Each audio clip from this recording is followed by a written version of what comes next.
Studios.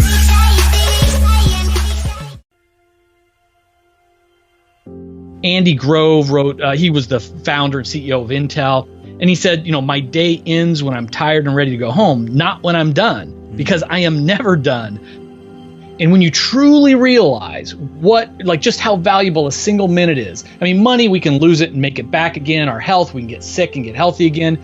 Time, once it's gone, it is gone. Time is life. The 15 secrets successful people know about time management.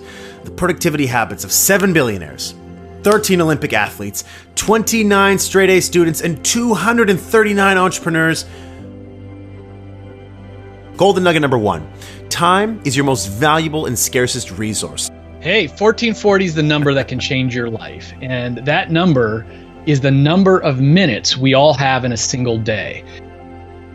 In 1 minute, for your health, you can bang out some push-ups or sit-ups or take a cleansing breath. For relationships, you can tell someone that you love them or that you're grateful for them. In business, it takes a minute to have a breakthrough idea. And once you truly understand that, all of a sudden, you're not going to let people steal your time with all those got-a-minute meetings or other trivial things. So golden nugget number 2, identify your most important task and do it first. The most important task, the MIT. Your MIT is, what is that project that is going to double the size of your business? What is that project that's going to get you the promotion or max out your bonus at work? What domino can I tip over today that's going to lean on the next one and the next one? We have to get in that discipline of scheduling time to work on our MIT first thing in the morning. Golden nugget number 3, work from your calendar, not a to-do list. Stop using a to-do list. I was asking all of these people, self-made billionaires, self-made millionaires, what is your number 1 secret to productivity? They could have said anything. And none of them mentioned a to-do list. I was about halfway through the interviews, and finally I started doing the follow-up. I'm like, well, what about your to-do list? Give me some advice. They laughed at me. 41% of items that people put on their to-do list are never done at all. Wow. It's like a to-do list is the graveyard of, important but not urgent. If you really want to get something done, pick a day, a time, and a duration, and then live from your calendar.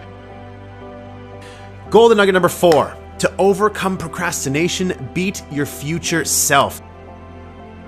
I'm gonna put my iPhone, I'm gonna set that alarm, put on the other side of the room. So I got to literally get out of bed to shut it off. And that evil Kevin's going to say, oh man, I don't know where my workout stuff is. I'll work out tomorrow instead. Well, you know what? I'm going to beat that future version by putting my sneakers right at the end of my bed.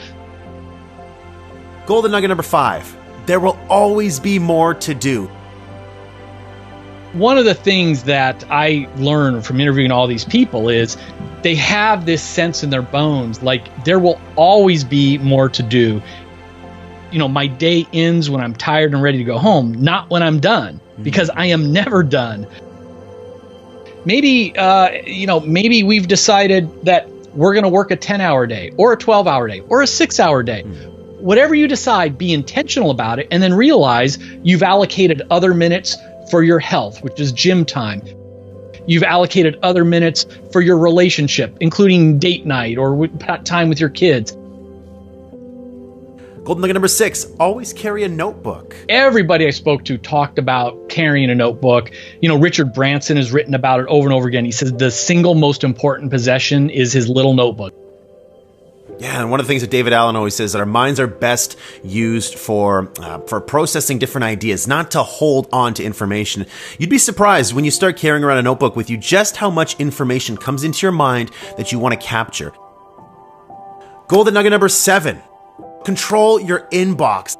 To be honest, many of us use our email inbox and text messages and other social media apps as a form of procrastination, as a form of a little reward. It releases dopamine. It's kind of like pulling that handle on a slot machine. Is it going to be something good?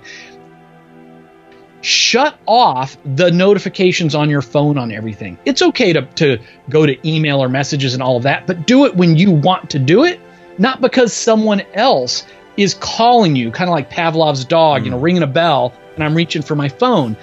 Golden nugget number 8, schedule and attend meetings as a last resort. Now, we can't all, be like Mark Cuban and just say no to our boss and other people with meetings. Right. We can say no much more often. We can say no to a lot of meetings. We could say no to meetings before noon. Like, let's keep our deep work in the morning, then our collaborative work in the afternoon. And if you have to say yes to a meeting, say no to long meetings. Golden nugget number 9, say no to everything that doesn't support your immediate goals. We're raised from being really young to like, hey, you want to be liked, so you want to help people. You're told it's nice to help people. You don't want to be rude. What's helpful to me is when I realized that every time I say yes to something, I'm actually saying no to another thing or many things. Golden nugget number 10, follow the powerful Pareto principle. Yeah, Pareto principle is more commonly known as the 80-20 rule. And it's this idea that most of the results in almost any activity, 80% of the results, comes from about 20% of the activity. So it's just really pausing, slowing down, and looking at, with all the work that you're doing to build your business, to get your work done, what are the handful of tasks that are getting you most of your results? Just focus on those things. Golden nugget number 11, focus on your unique strengths and passion. I'm a perfectionist, so nobody can do anything as good as I can. I've got to do everything to do it right. And the reality, Ryan, is that might be true, but we have to realize, again, think about that 80-20 rule. This feeds into this, that yes, if I delegate it to someone on my team, maybe it's not going to be perfect, but if it's 80% to perfect, I need to be okay with that and let it go, because now that just freed up all of my time. Golden nugget number 12, batch your work with recurring themes. And the focus days, those are your game days. Those are the days where you are doing your most important activities. Usually it's sales or revenue related, but whatever your strengths are. A buffer day, that's the day to catch up on phone calls and emails and sign paperwork and, all the other administrative stuff we have to do. And then free days are the days where you do not work. And what you're doing is you're resting and recharging, which all the Olympic athletes really talk to me about that. Golden nugget number 13. If you can do a task in less than 5 minutes, do it immediately. Email, you open an email when you're ready to process it in that moment. Just learn to touch everything once. Golden nugget number 14. Routinely use early mornings to strengthen your mind, your body, and your spirit. Most of the people that I interviewed, these high performers, they weren't waking up feeling stressed, rushing to the office and diving into emails. That first hour, that first 30 minutes, they were investing in themselves for the long game. Last but certainly not least, golden nugget number 15. Productivity is about energy and focus, not time. We all have the same 1,440 minutes a day. We can't get more of that. It's not about managing the time. So the idea is, first of all, take care of our bodies, light cardio, lots of water, get good deep sleep. In addition to that, the most productive people, they actually take more breaks. So we're designed to kind of like sprint and rest. Mm-hmm. And so again, to each their own. A lot of people like this Pomodoro technique. You just sprint for 25 minutes, then pop up and walk around, get some air, get some water. The idea is to spend more time on single tasking, all out focused attention, these working jam sessions, then a little break, and then get back to it.